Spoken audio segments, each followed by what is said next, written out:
All right. Hey, everybody. Welcome to Away Games, a Chicago Cubs podcast. I'm Kevin McCaffrey, and that's Adam Mamawala over there. I'm pointing. Here I am. Yeah. How about that? How are you? I'm all right. Yeah, I know. Yeah. me too. I'm fine. Yes, this is follow us at Away Games Pod on Twitter and Instagram. You know how to find us. You should. I've honestly, our Twitter game is pretty good. I feel like we're overlooked on Instagram. Well, I guess to be fair, we're not as active on Instagram, but when we do post things, I feel like they're pretty good. Yes, that's true. I do think. I guess that's me. That's how I feel overlooked in a lot of things. Is I'm like, I'm not trying that hard, and it should be better.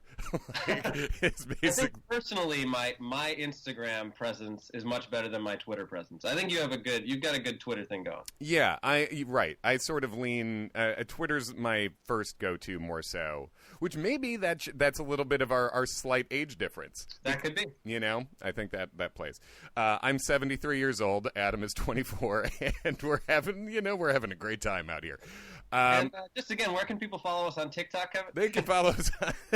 Yeah, great. If you find us on TikTok, please let us know where to find ourselves. Actually, let's do this. If you want to explain what TikTok is to either of us, awaygamespodcast@gmail.com. We would love to just know what TikTok is. I've seen one Cubs-related TikTok. I think it was Michael Cerami, and he jumped onto a couch. Perfect. That's all I know about TikTok. TikTok is made for Anthony Rizzo's dog, Kevin. That yes. seems like a good TikTok thing. Who, and this tells you exactly where the Cubs are at this offseason. I don't know if you saw Anthony's dog, Kevin, was wearing a sombrero. He's wearing a sombrero, and Anthony said he's not a hot dog because he is like a hot dog of a dog. You know, he's one of those kinds. He said he's a chorizo. That's pretty good. It's aggressive dad joke level, but Anthony's proud of it, and it's a great picture. I just don't know how I feel about Anthony Rizzo's dog culturally appropriating in a time like this. Yeah. In this climate? Kevin Rizzo is canceled. That's the last thing we need from this offseason. Yeah, what do you want to talk about first? I guess should we go baseball in general or Cub things? Let's go Cub things, because there is one Cub thing to discuss today. Jason Kipnis. Is that official? It is official, I believe. Okay. See, I saw John Heyman report it, and then but I hadn't seen anyone else officially report it. I don't think the Cubs have released a hey, welcome to Chicago thing. It seems official. Yeah. And even before that, Jesse Rogers was saying that was going to happen, and I don't typically trust John Heyman on a lot of things, but Jeff Passan also said that was happening. So yeah, we're going to say that Kipnis is happening. So initial thoughts? Fine. I'm fine with it. So I basically, second base is weird. Second base has been weird for a couple years for the Cubs because basically they just keep having 7 possible options at second base that all could be fine, and I think I'd rather have Kipnis than Tony Kemp. Yeah, same. I know. It's just like, and the Tony Kemp. Gosh, Tony Kemp for me it's a bit of it's just at the end of a transaction chain that I hated from the very beginning. Basically, turning Mike Montgomery into what is now a mostly contact hitting first base prospect, which is who Tony Kemp was traded for. Just very stupid from the get-go. But yeah, Kipnis, with Jason Kipnis, what you're looking at is a left-handed hitting second baseman who hasn't been good since about 2016. So it's a few years, and he hasn't been good since he almost ruined our lives. Exactly. So he's been injured a decent amount, but this was a guy who used to have decent speed, had decent pop at second base. Two-time All-Star. Yeah, was really good in 2015. But yeah, basically in 2016 he had an OPS plus of 109, and he hasn't been up to even 100 since then. What's that? How old is he? So this will be his age 33 season. Right. I kind of thought that. Like, he's not actually as old as his body seems to act like it is. You know what I mean? Yes. So this, I don't know. I think kind of this could be a case where, as far as depth goes, that's a thing that the Cubs have not covered themselves with, like they have in previous seasons where they've adjusted for, trying to build up the redundancy, as Theo says. So I think in that sense, just as a purely depth move, I think it's totally fine. You could definitely see this is a guy who's had high-level skills, and you could see a healthy bounce back if he gets healthy, a decent bounce back if he's used in the right way. Yeah. And I think, Yeah, no, go ahead. I was just going to say, basically, and if you're looking platoon-wise, I think I'm sort of, with our friend Brian Smith over Cub Prospects, I think just David Bodie seems to be consistently overlooked as a productive player. But I guess if you're looking at a platoon, something like Bodie Kipnis, or Nico Kipnis, if you're talking righty-lefty. Right. I mean, it seems to me that the signing of Kipnis makes it even more likely that Nico, at the very least, starts the year in the minors just to get more at-bats down there. Because, I mean, he did very well when he came up, but I think he could use more seasoning. I would not have been opposed to him starting the season with the big league team. But, I wouldn't mind a Kipnis-Bodie platoon. I mean, I feel like Bodie historically hits lefties very well. I don't know if that has changed. Maybe I'm completely off on that, but that's like... Yeah, I think I would still like to see Bodie get the lion's share of the at-bats there, probably. But, if you're starting Kipnis a couple times a week against right-handers he matches up well with, and Bodie otherwise, I think that's fine. But basically, it's just another thing where it makes you feel like, why are we paying Daniel Descalso? It's not a lot of money, but when every dollar matters, apparently, and the Cubs are still a few million over the luxury tax level. Well, do they have the ability, if they cut Descalso or do something with him, is it possible to get any of that money back? Not really. I don't believe... Yeah, I don't believe so, and there could be some sort of business that I'm missing there, but he's on a guaranteed contract, so it's that, they couldn't non-tender him going into this year like they did with Addison Russell. Yeah, it's just like, but bringing Kipnis, it's basically a left-handed hitting, older second baseman, which is exactly what you have in Daniel Descalso, Yeah. So basically, when you're looking at Kipnis, I think worst case scenario is it's like a Carlos Gonzalez sort of thing where, you're dreaming on what somebody was 3 or 4 years ago, and it's just not going to be that. On the other hand, you've got somebody who now gets to play for the team he grew up rooting for, which doesn't necessarily translate to anything on the field, but it is cool, and I think sometimes a guy gets rejuvenated by that. Not to mention the fact that if he is now, for the first time in his career, really a true platoon guy, then maybe that extra rest means that the days that he does start or his pinch hitting, at bats go better than what his last couple seasons have been. Yeah, I think that's definitely true, and a good point as far as worst case scenario. It's a flyer on a veteran who's been good. And worst case scenario, it's a guy who you later on you forget. Oh yeah, he was with the Cubs in spring training, like Shane Victorino was once. Right. Like someone who's a name that but never quite made it to the team. So yeah, I think it's a totally fine thing to bring him in and see, just see what he's got. Right. And also, I've seen some people, obviously, we all enjoyed Nico Horner being up last year, thought he performed well given the circumstances. I think Michael Ernst, who does a great job with on Twitter with all those prospect threads and stuff, I really enjoy what he does there. He was really pushing hard for Nico to be up on the team, and I'm sort of with you where I would be totally fine with Nico spending some time in AAA, because I think we remember Nico being better offensively than he was last year. Just so we know, his OPS plus was 88, and that's not good. His OPS total was 741. Hit 282, that's fine, but he doesn't take walks, and that's not a skill he's really ever had. So working on his approach down in AAA for a while, I don't think would be the worst thing. Because he's completely skipped AAA, and the only reason that happened was because of all the injuries on the major league team. So, yeah, and I mean, because how much time has he even spent in the minors? Period. Not a lot. I mean, yeah, like a year's worth. Yeah, and he missed a lot of time in the minors too with an injury. So I mean, this is a guy who just hasn't gotten the reps really. And I think that's having him begin the year in AAA that way. I think you're right. I think this Kipnis signing trends more towards that seeming like the plan than not. Right, and I think as opposed to somebody like a Happ who starting the season in AAA really, I think, probably was very tough on him. I think that Nico is probably aware that that's part of the plan and that he got to the majors sooner than anybody was expecting him to.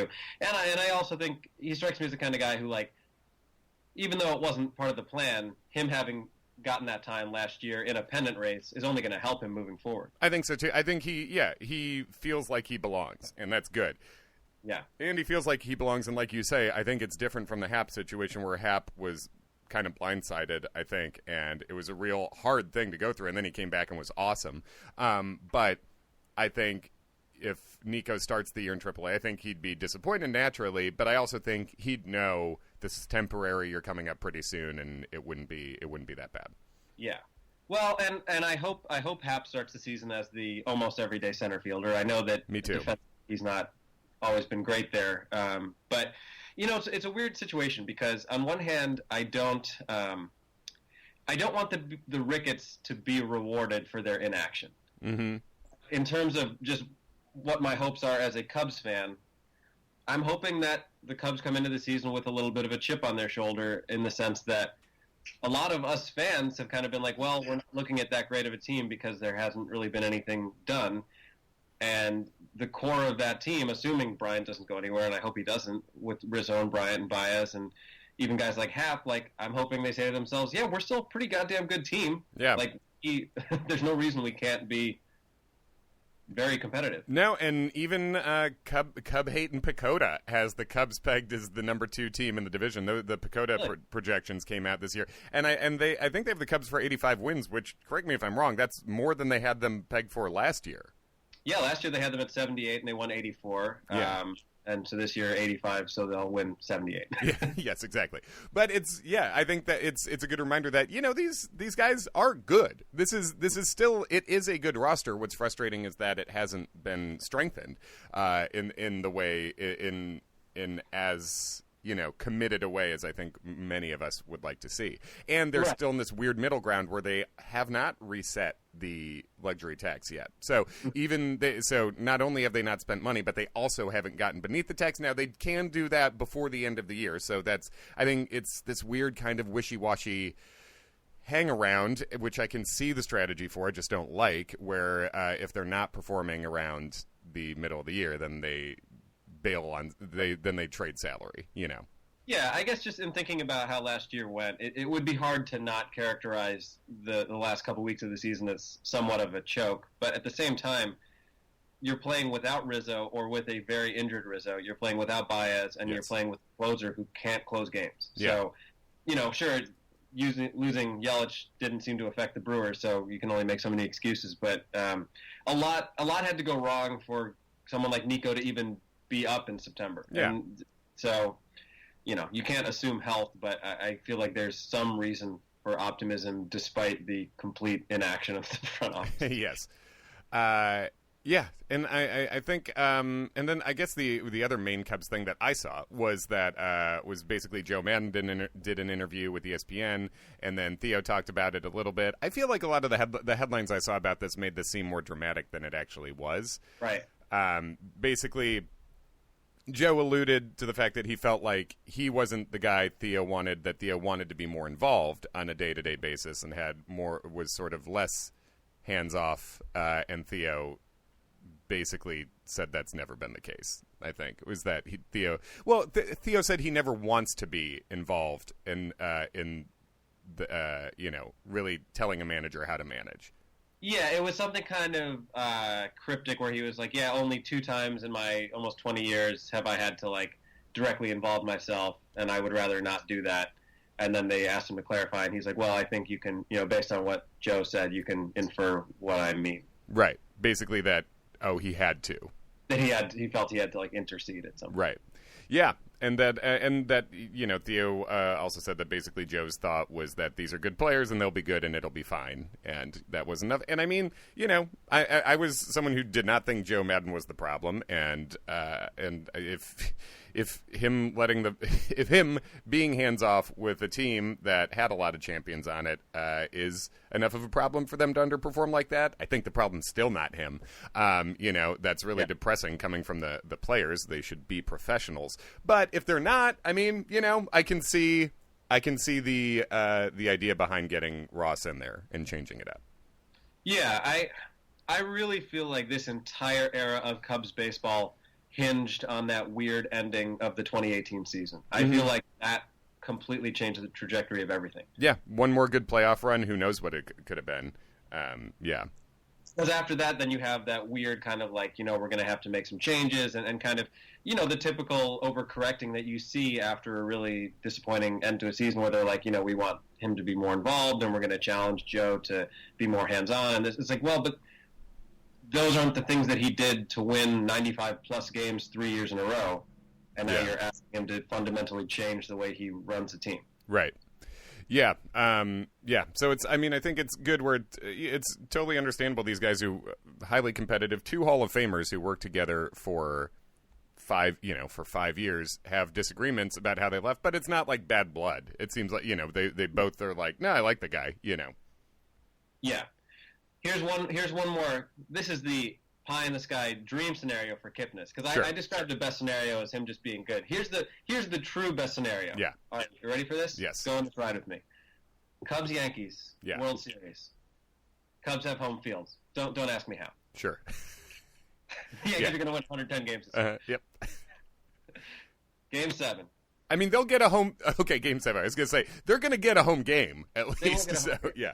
Game 7. Bottom of the 9th. Kipnis gets an at-bat against Chapman. There you go. Play 2016. Mm-hmm. Chapman hangs a slider. This time, Kipnis straightens it out. Cubs win the World Series. I would love it. Totally cool with that. That would be what a fun 4 years later flashback, and then Kipnis can retire at 33, and we can all be very jealous because it's not going to get better than that. Beautiful. That's great. It would. Yeah.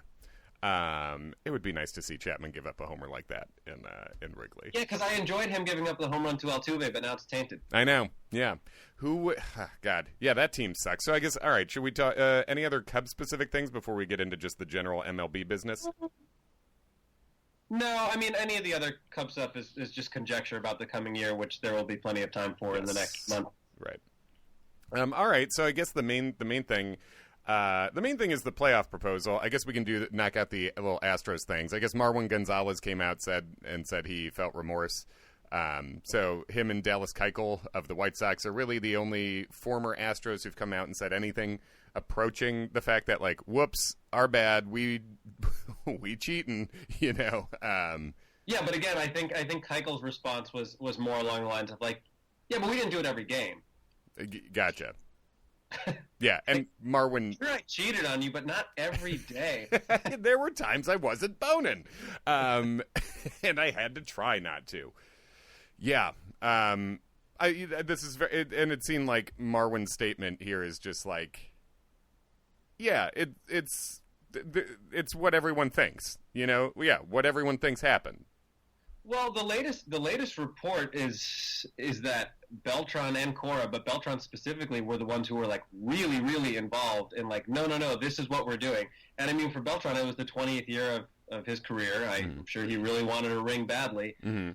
You got to wonder how much that affects his Hall of Fame status. Yeah, because Beltran's sort of almost a Larry Walker-ish case Hall of Fame anyway, where it's more, rate stats and advanced stat people respecting the full body of his work, as opposed to, really obvious 500 homer sort of, accounting stat guy. And so he wasn't going to be a first ballot guy anyway. And this seems like, you would think would sort of cement enough doubt so that it means he's not getting in.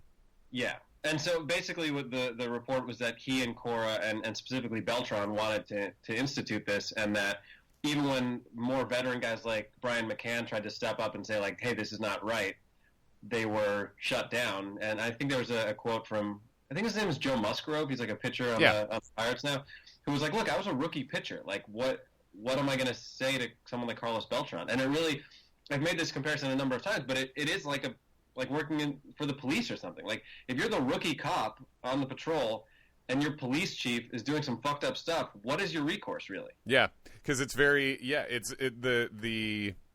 just the culture there is such that, having longevity, being a veteran there gives you rights that other people don't have. And the whole teammate thing. I'm putting teammate in like hard quotes here, where everyone's acting like Mike Fiers, what a snake, because he told the new team he was on that the old team is cheating. To me, that seems like he's being a good teammate because that's his team now. Yeah, it seems it's a twisted culture, and yeah, it wasn't Joe Musgrove, who's not even a sure thing all the time major leaguer. It wasn't really his. I could see how it would feel impossible to him to sort of stand up to that. Yeah. Did you see how there's actually a lawsuit that a former pitcher has filed against the Astros? No, but sure, great. So there's a pitcher, I do not know his name, who was like a Blue Jays call-up, who got absolutely rocked by the Astros in September and got sent down the next day. And I don't think has made it to the majors since then. Yeah. And he's suing the Astros for damages, basically. Mm-hmm. Yeah, I mean, which I think it's, from a legal perspective, who knows? It seems like you can never, there's always some level of cheating. From a legal thing, I think we agree, yeah, that sucks and that's bad, and that it's sort of like the Chris Bryant grievance, where it's like, yeah, they screwed him, for sure, but also it's going to be hard to prove in any sort of legal way. Right. But I think that just speaks to the fact that, yeah, there are players who feel like they cheated players. And so with that, sort of police department analogy you made, it's like that. It's like maybe that's where we're actually going to have some real problems here, is they feel like you screwed over your league-wide teammates. And hurt their careers. That I think people wouldn't have thought about initially. Like, you think more like, oh, I feel bad for the Dodgers and, sucks for Kershaw or whatever. But it's more, there are people whose shot at being a major leaguer may have been compromised by absolutely. Stuff that they were doing. And that's really messed up to think about. As far as Marwin Gonzalez is concerned, I appreciate that he actually showed some degree of contrition. But if anything, it reminded me, like, because I think he said something like, oh, that's going to be very tough for them. I know they're going to get booed in every stadium. And in my mind, I was like, oh, we should boo you too, though. Oh, yeah. We think that every Major League fan has a list of all the guys who are on that team so that they can be booed in every stadium they go to this year. Absolutely. You don't get to not be – you already did the cheating. And the only reason you're brave enough to talk now is because you're off the Astros. I don't think Marwin Gonzalez would have been doing this if he was on the Astros, because we have everyone who is currently on the Astros clamming up like a bunch of cowards. So yeah, Keuchel's on the White Sox. I don't think he says anything if he's still on the Astros. Yeah, I absolutely don't think so. No one's proven it. No one on that team has come out and said anything. And as we've said, there's people who are known for being outspoken. Justin Verlander, Alex Bregman, these guys have a lot of shit to talk when it's anyone else doing anything. But when they are in the midst of the biggest scandal since steroids, they got nothing to say. They're cowards. So that's what they do, and it's like we said, there are a lot of guys that I really liked on that team, but they're being cowards now, and they're certainly cheaters. So that's cool. But I'll tell you what, if this is a bad look for baseball, then what better than to completely redo the playoff system? Yeah, let's do a rundown of this, and you guys have probably seen this. MLB pitched a new playoff system. They talked to the Players Association about it in a meeting. I think it was January 8th, but it just leaked recently. Yeah. So tell us what we'd be looking at with the new. All right, let's see if you can follow this. All right. Yeah. MLB is considering a move. This is from ESPN, in which each league would have 3 division winners and 4 wildcard teams making the postseason starting in 2022. Now, so this would go from 10 teams to 14 teams. Yeah. The best team in the league would receive a bye into the division series. The 2 remaining division winners and the wildcard team with the best record of the 4 would each host all games of a best-of-3 series in the opening round. So you're going to have 4 series that are best-of-3, and the home team gets all of the games. Mm-hmm. Now, yes, the division winner with the second-best record would select its wildcard opponent from the 3 wildcard winners not hosting a series. So they're trying to bring some, reality TV bullshit into this. And you can already see how the narrative would play out. Like, oh yeah, the Cubs are the top wildcard team, and we pick the Brewers because we think we can beat them. And then the Brewers win, and they're like, oh yeah, they picked us. They thought we weren't shit, and now we showed them how much. You can see all of it. It's so stupid. Right. It'd be sort of a version of the nobody believed in us thing, where it's also like, well, they had to pick somebody. So, yeah. So that's how it works. The division winner with the second best record would select his wildcard opponent from the 3 wildcard winners, not hosting a series.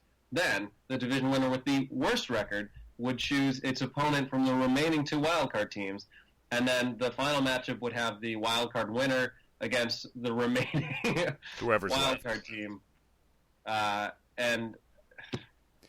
So we're now shortening it to best of 3, which I guess then eliminates the 1-game wild card. So that's something positive if I'm looking for anything.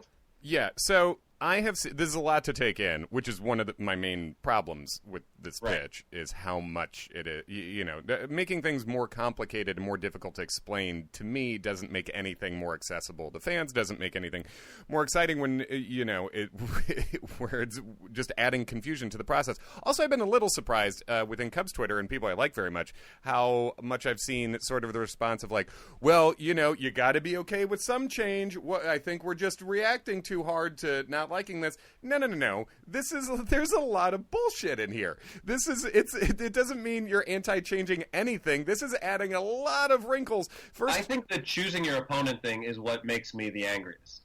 There's a few things that I just actively dislike here. The thing that I think makes the most sense is if you're going to have our current playoff system, which forces the 1-game playoff, right?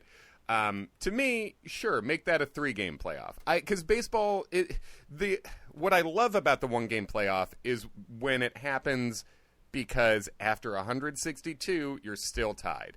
I'm cool with the coin toss there, but where you can have a wild card team that won 94 games against a team that won 85 for some reason, I think this is. Part of baseball is because it's supposed to happen over several games. The pitching matchups are that different, whatever. So if we just made the wild card 3 games instead of 1, that's adding a couple games of money. So everyone's happy. You make a little more money. And that seems to me that would be a sensible change. Yeah. And to that end, I mean, I have no love for the Pirates, but they very likely may have missed their window for a championship because they just unfortunately ran into Arrieta and Bumgarner 2 of those years. Right, the roughest 1-game playoffs they could really run into. So, I think that in a vacuum, the wild card 3-game, okay, that's fine. All in one location, I guess. Sure, it's weird, but also, I guess I'm fine with it. Sure, okay, I'll allow that. 14 out of 30 teams being in the playoffs. The upside to this, less teams tanking, is the theory, right? Yeah. Okay. Well, I mean, the NBA and NHL, I think more than half the teams make the playoffs, right? Yeah. 6 out of 30 in both? Yes. And what sport is maybe the most famous for tanking for a top pick? Basketball. Right. So that doesn't eliminate it, So I get the idea that maybe more teams would be trying for a little longer, but we're still going to be having enough teams tank. Also, 162 games and then half the teams make the playoffs. It's sort of like an exacerbated example of what people worried about the college football system, where it's the devaluing of the regular season. Man, if any sport cannot afford to fuck with devaluing the regular season, it's the one that plays every single day for 162 games. Right. I mean, you have a tough enough time making people and new fans understand that every game matters in baseball because it happens every day. Well, if half the teams make the playoffs, a lot of games really don't matter. Towards the end of the season, we're going to have more and more games mattering less because who cares? At this point, with the teams, if you get to pick your opponent, then literally where you fall in the wild card order doesn't matter in a literal sense. So this is eliminating the excitement of so many pennant races, to me. Yeah, more teams have a shot at getting in at the weird little wild card, but it absolutely devalues the regular season. Well, and just from a standpoint of understanding how competitive professional athletes are, it inherently gives an advantage to the teams who get picked because now all of a sudden they have this extra chip on their shoulder and motivation of like, oh yeah, they picked us because they think we suck. Yeah. Also, the thing to focus on, the number 1 team gets basically a week off, which is not great for baseball. There was, I don't know if you had a chance to watch it, but Trevor Bauer, who is not our favorite person, had a video that he put up where he was just like lambasting Manfred over this proposal, and I have to say I really agree with just about everything he said. It's weird, yeah. When you, me, and Trevor Bauer are agreeing, it's a real bipartisan solution. It is. If we all reaching across the aisle to hate Rob Manfred. Yes, that's what we're doing, and and like I said, I've seen some people whose opinions I respect very much in Cubs Twitter being surprisingly for this plan, and to me, it's just a fucking jambalaya of weird ideas, where try one of these maybe and see how it goes. And my favorite playoff solution for baseball, I don't know about you, but mine, and I think Ken Schultz and I talked about this, it's the one good thing Bud Selig did. The 3 division winners and the best the best team beyond that being the 4th one into the playoffs. I still think that's the simplest and best, for me, playoff situation, which we moved away from several years ago. Right. I mean, the only thing that I liked about the current... So I hate the one-game playoff, but the one thing that I do like about it is that it really puts more of a value on winning the division. Because there were so many wildcard teams that if your biggest disadvantage is that you just have one less game on the road, then it opens up a scenario where it's really not that hard for a wildcard team to make it to the World Series. This I think is true. It's a lot harder now. So... Yeah.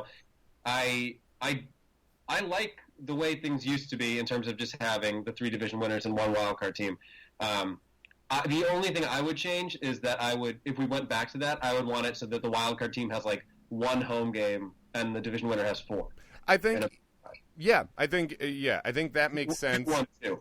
Yeah, that makes sense. Or even as sort of how we started this playoff conversation, have the same number of teams right now, but make it a 3-game series at the beginning. In that way, the wild card, it's less of a random crapshoot for those wild card teams to see who advances, but also your pitching staff gets torn up more. So it still keeps the emphasis on winning the division and the advantage that is. So to me, really, out of this whole playoff proposal, the one thing that makes sense is let's make the wild card series 3 games, or best of 3. Right, but I think the question there is, so let's say we do that. Sure. Let's say it's the exact same thing as it is right now, except instead of 1 game, it's 3 games. Yeah. So now you have let's go back to 2016, right? So you say the Cubs have the best record in the National League. They're going to play the winner of Giants-Mets. Yeah. So Giants-Mets, it goes 3 games, right? Whatever team wins to then face the best team in baseball, having just used not only your 3 best starters, but probably a large portion of your bullpen, is that too much of a disadvantage to then have that team try to win a series against a fully rested best team in baseball, or is that how it should be anyway? I think that's how it should be. I think it's more fair in that the team in the wild card 3-game series, then, like you say, you don't run into a Pirate situation where you just go up against an unbeatable ace and you're done. I think it's more you get a fairer chance to advance. The better team gets a fairer chance to advance. And, this is the price you pay for not winning your division. Is just, okay, yeah, you're a little more tired. But it's, to me, that's the playoff change to make, and then I'm cool with that. Now, is there anything to be done about the fact that sometimes you have a division winner who wins 86 games and then the wildcard teams win 98 and 97? Right. Or is that like something that happens? I think it's a thing that sucks, but also I'm not sweating it too much, because also sometimes that happens because one division is just a lot tougher, but yeah, I mean, you look at I was talking to a friend of mine who's a Yankees fan recently, and you look at the Red Sox now, who are clearly not going to be as competitive, the Blue Jays, who are young and like interesting but not going to be very good, and the Orioles, who are actively awful. It's almost impossible to imagine the Yankees not winning 100+ games. Yeah, like, the Rays are a good team, but when that's what's in your division, like, you should be.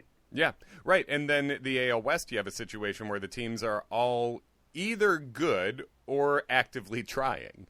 And then I guess the Mariners, who would say it's hard to tell what the Mariners are doing, a lot of the time. So, but I mean, when you have the Rangers who traded for Corey Kluber and really shored up their rotation and always have a good offense, and then the Angels made huge additions this year. Obviously, Rendon and Maddon's over there now.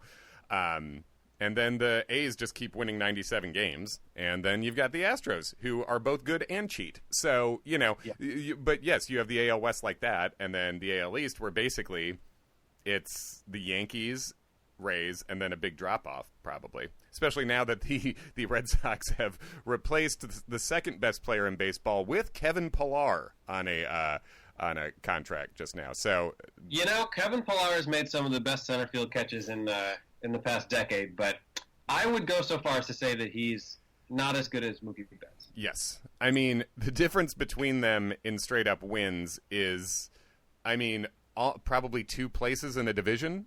It's probably like a 7-win difference, Yeah. Does Kevin Pillar even have what is his... I think his words, I think in a good year, he could get up to like 2 or 3 in a good year, with his defense. But Mookie's the only guy besides Trout who can approach 10 if he gets hot, really, Yeah. That's what Kevin Pillar and Mookie Betts have a good combined WAR, but it's not really Kevin doing a lot of work. And Kevin Pillar's fine. That's it's a guy who I like. It's basically Kevin Pillar is basically, I don't know. At this point, it's better Albert Almora. Is the profile you'd be looking at, where it's a right-handed hitter with some pop and defense. I saw a really funny thing. Luke Walton is the Sacramento Kings coach, and somebody, presumably a reporter who he's like friends with, because otherwise it would be like a kind of a mess up question. But before a game against the Lakers, he asked Luke Walton, what was it like to combine for 81 points with Kobe Bryant in one game? In that 81-point Kobe game, Luke was, I think, 0 for 1 in like 3 minutes of Sure. Probably set a screen or something. Yeah. That's funny. I enjoyed that. Yes. What are your quick thoughts on Mookie Betts? Just like, this is how baseball is when people are trying to unload money or get something in return for somebody? I guess, and it's just an example of the Dodgers really, the front office being better than everybody else. Yeah. Like, obviously I love Theo and will love Theo forever, and Jed as well. But this is just another case of, man, they keep doing trades like this and are not super blowing the luxury tax, so they're just smarter, huh? They just have been smarter lately, for long enough. They didn't have to give up a ton, It's like no. they didn't have to give up a ton, and they got Mookie Betts. And I remember when the Cubs made trades like that. Not for someone at Mookie Betts' level exactly, but R.I.P. Luis Valbuena for Dexter Fowler. That kind of a trade. Obviously, the Arrieta and Strope for Feldman, Clevenger. Like, it's just been a long time since the Cubs got the better end of a deal. And I saw the Astros picking up, or not the Astros, excuse me, the Angels, and this trade has since been undone, but they were for a fun middle infield prospect, but not like a top 50 guy. They were picking up Ross Stripling and Jack Peterson, and even that's the kind of deal. That trade didn't go through? No, it has been nixed. But Artie Moreno nixed it, the Angels owner, for some reason. But that's the kind of deal where I'm like, man, the Cubs could use a Ross Stripling if he's available for not much.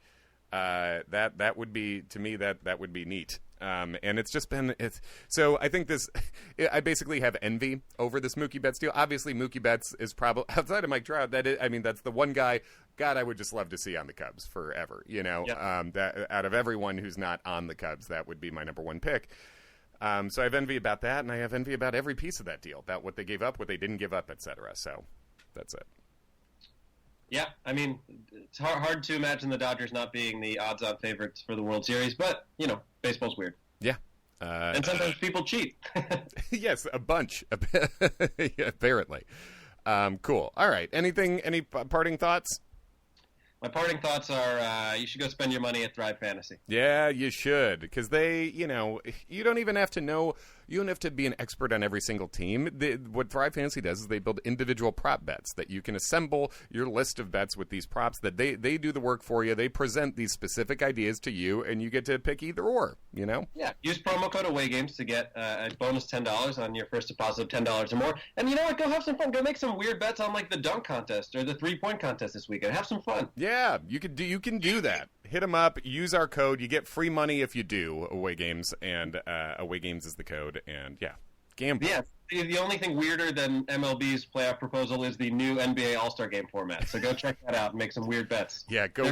3 mini games followed by an extra game that involves the number 24 somehow, but in a way that is not fully clear. Jesus Christ. Involving the deficit of the first 3 mini games, a.k.a. quarters. This is where I would play if I had a soundboard with like sound bites. I would play just Herm Edwards, you play to win the game. You know, it's like, how about that? How about, guys, can we just set it up to win? That's fine. That's what sports is.